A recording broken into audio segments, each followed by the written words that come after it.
New Haven, Connecticut. When Yale recruited Carol Roberts in 1977 to play field hockey and softball, the locker room for those sports was still about a half-mile from the women's playing fields.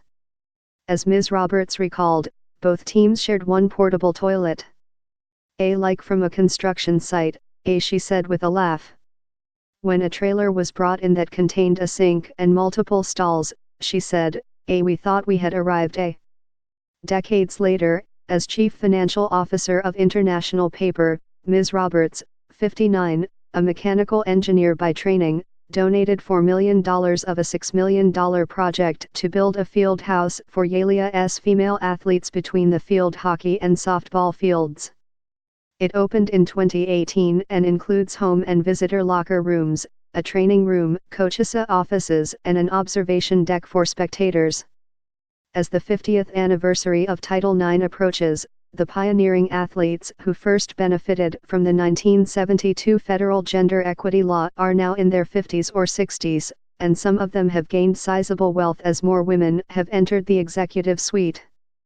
They have created a subset of university giving, donating millions back to their alma maters as primary donors to build facilities and endow scholarships and coaching positions. It is difficult to quantify the breadth of athletic philanthropy by women because many gifts are listed as made by couples.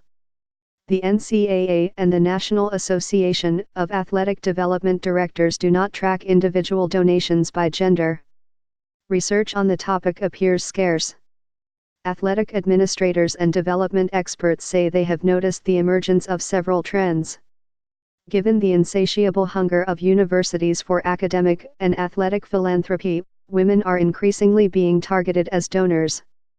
At the same time, women are more often initiating contact with athletic departments than in the past.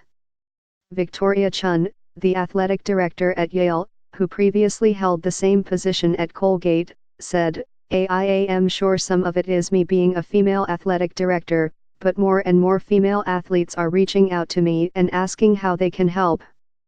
I used to never get those calls. Women also appear less likely to defer to their spouse's preferences when it comes to athletic philanthropy, administrators say. And they are increasingly interested in capital projects instead of, say, simply endowing a scholarship, which means donating enough money to finance something each year in perpetuity." Lisa Palmer, 51, a former star softball pitcher at Virginia who is now president and chief financial officer of a real estate investment trust, endowed a softball scholarship there in 2014. Now she is the lead donor, with her mother, for a $10 million softball stadium scheduled to open at the university in March. At Indiana University, women have given half of the philanthropic funding at least $52 million of $105 million for an ongoing capital campaign for athletics, including about $13 million of the $15 million donated to build a center focused on physical and mental wellness, nutrition and leadership and life skills. The donations also include $40 million given in 2013 for the renovation of Indiana's arena for men's and women's basketball by Cindy Simon-Skjod, whose father, Melvin Simon, was an owner of the Indiana Pacers and a leading mall developer. There has been a bit of a surge, said Fred Glass, Indiana's athletic director. By contrast, he said, the number of women who were lead donors for the university's previous capital campaign for sports, from 2006 to 2010, would be closer to 0. Sports philanthropy reflects that women who have made their own money, inherited fortunes, or outlived their spouses are controlling more wealth than ever in the United States and are directing it to their favorite causes, including higher education, said David Callahan, the founder and editor of Inside Philanthropy, a digital media site. Philanthropy is very often a joint couple activity, Mr. Callahan said. But there are more women donors who are acting autonomously as philanthropists. In fiscal 2018, a record $46.7 billion was donated to American universities, earmarked for areas like scholarships, financial need, technology, and medical science research, according to a survey by the Council for Advancement and Support of Education. Against that larger backdrop, Mr. Callahan said, you can see how athletics would be a beneficiary. Women's athletics have been traditionally underfunded. Compared with donations like the $165 million that the oilman T. Boone Pickens gave in 2005 to his alma mater, Oklahoma State, which, among other things, helped revitalize the university's football program, women's programs tend to get crumbs, Mr. Callahan said. That is one reason Susie Glazer Burt, 65, a third-generation member of the Board of Trustees at Drake University in Des Moines, decided to make a gift to the school in April. She contemplated donating $1 million to endow the women's basketball coaching position. Then she reconsidered and gave $5 million to help increase the head coach's salary, hire a strength and conditioning coach and enable the team to travel more often by plane instead of by bus. According to Drake, the amount was believed to match the largest non-capital donation to a women's basketball program. Women are so behind in investments and salaries, said Ms. Glazer Burt, whose family wealth was generated in finance.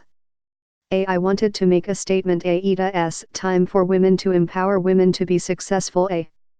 Some former female athletes are making donations with spouses who also played collegiate sports. Back in the day, if there was a couple and he played a sport, a lot of times the couple would give to his sport, said Ms. Chun, Yale's athletic director. Now, it's both. Karen Robinson Keys, 50, who played basketball at Notre Dame, and her husband, Kevin, who played tennis for the Fighting Irish and has had a long investment career, donated $5 million in 2015 to endow the women's basketball coaching position at the university. Nothing speaks as loudly, though, as putting Oni's name on a structure. Kathy Besant, 59, the Chief Operations and Technology Officer at Bank of America, donated $1 million for a $2.4 million field house for field hockey at William and Mary that is set to open in the spring. Her daughter played field hockey there and graduated in 2018. But Ms. Besant also was the lead donor for a hockey field that bears her name at Queen's University in Charlotte, North Carolina. Placing a woman's name on a sports facility signals a broader gender balance occurring in naming campus buildings around the country, Ms. Besant said. That balance suggests to young people that there is a path for women in athletics, for women in philanthropy, for women in business accomplishment, she said.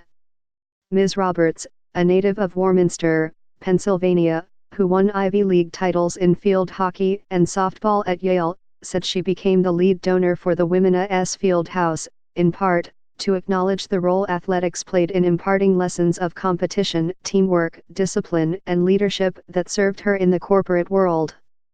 During her 36 years at International Paper, from which she retired in 2017, Ms. Roberts said she kept her field hockey sticks in her closet at home as a daily reminder of strength when she got dressed. The sticks are now mounted in her study in Collierville, Tennessee, outside Memphis. When I had that stick in my hand, Ms. Roberts said in an interview at her home, I was a powerful athlete who could do anything. She hesitated to put her first and last name on the Yale field house, she said, not wanting to appear selfing. But she became convinced it was necessary to let female athletes know what they do is important and to realize that women could provide such facilities. We had to give it a name so they wouldn't think some guy did it, Ms. Roberts said. Susan Beachy contributed research.